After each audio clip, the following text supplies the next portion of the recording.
Hello everyone and welcome back to Rayman 2, The Great Escape on the SEGA Dreamcast. I am on Sheep, and meanwhile the prison ship has 33,000 slaves on board, man. Bloody hell.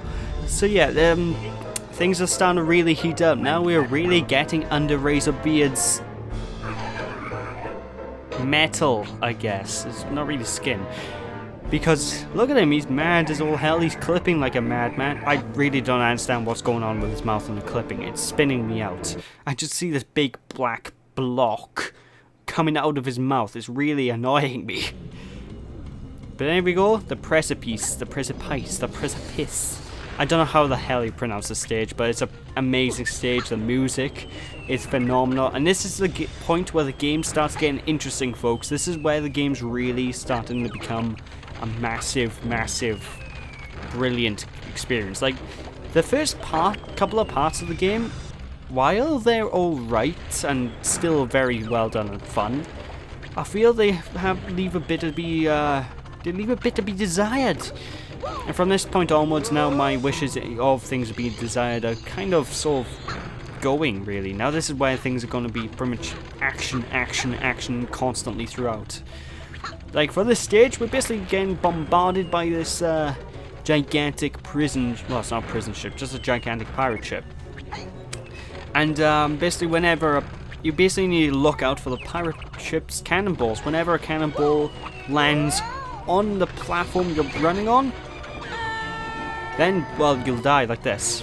Granted, I didn't die like that. Well, you don't really die. You get half a second to sort of react and jump off. And I have to say, this remix of the Rayman theme is quite possibly the greatest song in the entire game. I just love this music so much. It's so fantastic. Da, da, da, da, da, da, da, da. Although, when you reach this point of the stage, for some reason it just cuts out from the awesome music. I don't know why. This music's still brilliant as well. This entire game's soundtrack is really starting to shine from this point onwards. And this is where the CD quality soundtrack really starts to be apparent, as opposed to the N64 cartridge-based stuff. Now, occasionally you'll also get red barrels being thrown at you, and unlike the yellow barrels, you cannot tame the red ones. The red ones will run across the pathway from either behind you or in front of you, and they'll just chase you as much as possible. When they touch you, they'll explode, you lose health, unless you shoot an energy pellet at them first, which will explode them, or you jump over them. For the most part, this is what the entire stage is, though. The entire stage is literally you running. I think it's a pretty epic, though, set piece, especially this set piece coming up by here. And if anyone's ever played Rayman Rush or Rayman Multiplayer on the PS1 or PS2, then this will look somewhat familiar to you, because one of the racing tracks in Rayman Rush is kind of based directly off of this stage. For this segment entirely. Basically, what you have to do is climb up this giant tower. Now, as you climb in this tower, the water will slowly rise underneath you. Obviously, if you touch the water, you restart to the nearest checkpoint. So, you gotta go fast. Wow! Pirates trainers? Uh-oh. They don't have a train. But it's, this stage as well, from this point onward, isn't too bad either. You just need to learn to time your jumps and, don't panic. Even though everything sort of rises at a rapid rate, it's somewhat rubber band in the fact that if the water gets closer to you, it'll slow down slightly, and if you get further away from the water, it'll speed up to sort of compensate for your speed. So it works kind of like that, and it kind of makes the stage more than easy enough to get by. Especially by you with the Donkey Kong segment. What is it with platformers and having a Donkey Kong segment? Come on, I haven't seen a single platformer, I don't think, that hasn't got something like this. Apart from Sonic the Hedgehog 1, I think. And actually, no, that does... Yeah, that does have a Donkey Kong segment. The Monkey Bandits in bloody... Scrap Brain Zone. Seriously, nearly every platformer I've seen has a Donkey Kong segment. I'm not kidding. I need to try and think of ones that don't, but... Anyway, that enemy above there, you can sort of ignore... Well, you can't really ignore him. Just ignore him while you're climbing, because he won't be able to hit you, really. and just spam him as much as possible. Fortunately, they give you golden gloves as you're climbing upwards, so it's easy enough to really kill the enemy. It's really easy enough to get by the robot without much issue. So anyway, just activate the switch, jump on this crane, and now let's move on to the next segment of the stage, which I think might be the final segment. Don't quote me on that. And for some reason the loading screen kind of went dodgy. Well, not loading screen, the pause screen went dodgy then. I have no idea why. That's quite a nice view. But anyway, we've got two new major segments coming up. We got more running, as we've been doing up to this point already. Only difference is now the difficulty's ramped up a tad. And we're going to be reaching a new segment pretty soon, where we're going to have to glide down pretty much a gigantic cavern. I don't like that segment so much, it takes a long time. So I'll talk about that when I get to it. But of course, just monkey bar across everything, and whenever you see a barrel come at you, either jump over it or blast over the pellet, and that's all I can really say. And oh my god, that water is awfully green. Actually, everything looks blue as well. Are we on Namek? No, I saw a bird. It was pretty. I love Dragon Ball Abridged. If anyone's seen it, I'd recommend you go watch it. It's a really brilliant series by Team 4-Star. But anyway, let's just continue moving onwards. This is the end of this final segment by here, and I think it's the last of the running we've really got to do. Kind of. I'm not entirely sure. All I know is we need to go down here, and it's time to start gliding. Now for this segment, I do recommend holding down the left trigger so you can strafe while you're gliding down. It gives you a bit more control, and periodically you're going to have a bomb sort of float up from the abyss below and try and explode you. So whenever you see a bomb, just boop it with your NG pellet, and fingers crossed you get through just fine, lad. Hopefully. But yeah, I don't like this segment. It's a very, very slow fall. It takes a long time to do. And you can see right where the segment ends, which is all the way down there. Which means we're going to be here for about a minute.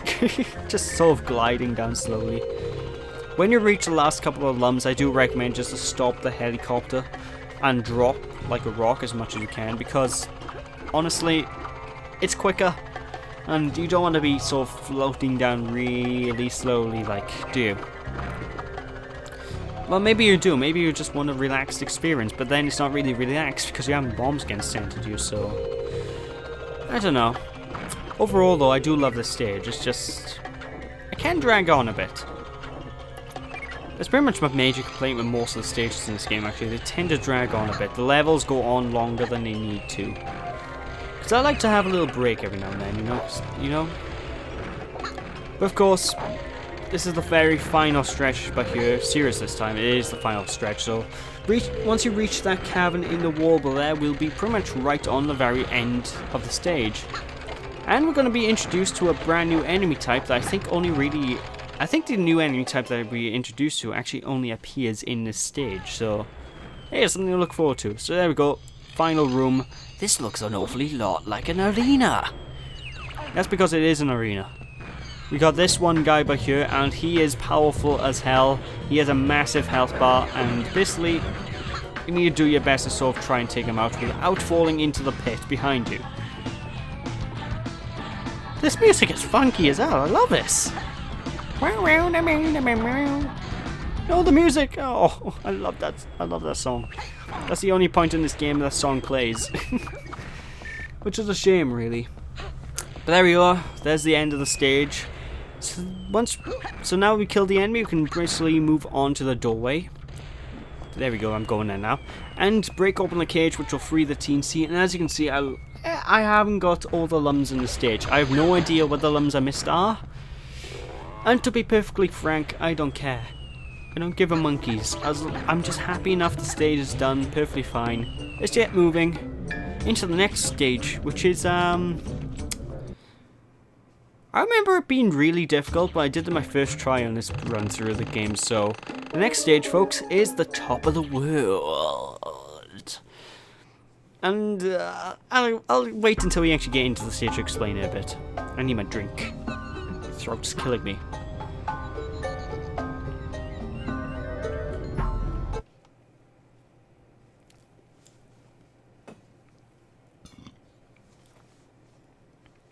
Alright, so as you... Whoa, my god, is that... Okay, I thought it was flying for a second. That'd be interesting. Top of the world. The major gimmick with this level is you're on a chair coaster, roller coaster thingy. And what do you need to do? You need to ride this all the way up into the enemy compound and infiltrate the compound itself. Which isn't too hard a task, to be honest. All you really need to do is just sort of manage your turns perfectly fine. I think it's harder on the N64 version because of the draw distance, so just kill that guy over there and just jump on the chair. Basically left and right moves left and right, and you basically go into a circular sort of motion. It kind of gives me Mario Galaxy vibes, actually, the stage does. And if you press the B button, you can shoot energy pellets. That's only really useful at one specific moment in this entire thing. So yeah, just dodge all the debris and get as many lums as physically possible. If you miss any lums, you can't get them again without dying, so yeah, good luck if you miss a lum. You need to probably restart the level. But for the most part, the stage is actually pretty fun. It's very disorienting, and I could have sworn it was so much faster than this. Like right now, it's very slow and manageable. And by here, you want to break open that turret and move to the other side of the rail where the turret's shooting at. That way, you can get by just fine. It's quite cinematic though, this level. I will give it that. I do like the cool whoa aspect of it, which you'd probably expect from me by now. I'm a Sonic fan. Wow! Gotta get those limbs. Oh no. But this just continued going on. If you basically spin in a full motion around the laser rail, Rayman will do a whoa, whoa, whoa, stop this sound effect, which I like. So there we go, there's basically that done, and we're basically inside the enemy compound. That's all there is to it. And even though the game sort of fake us out by going, hey, we got more of this grinding stuff, we don't. So yeah, the alarm goes off. I don't know how they figured out there's an actual intruder. And there's another barrel guy. This guy, unlike the one previously, we can't avoid. But fortunately, this one takes a lot. This one goes down a lot quicker than the one from the Whale Bay, because every single energy pellet will do a bit of damage to him, and he has no invincibility frames. So he goes down literally in a few seconds. They're not that big a deal in the stage, to be honest. As long as you go behind cover before they shoot their energy electric ray, you don't have to worry about a thing. Don't worry about a thing, 'cause every little thing's gonna be alright. Ooh yeah. But of course, you know I'm going down by here where the Donkey Kong barrels are being shot from. There's nothing here, so it's a complete waste of time. I don't know why I decided to go down there. For some reason, a part of my brain sort of clicked and went, it looks like there's a possible cabin to the left there. I better go down there and have a look. That was quite an idiot me. But this is one of those stages where I've seen many a person have a lot of trouble getting through. I've seen many an LP where people get lost throughout this stage. And one of my old LP I watched before by Durden77 back when he used to do videos on a regular basis. I miss his videos. They were brilliant when he used to do them all the time. I remember him basically fighting with basically, the frame rate of the game was running so low that he could barely play it in this stage, because he was running it on an emulator, so, you know, things won't work.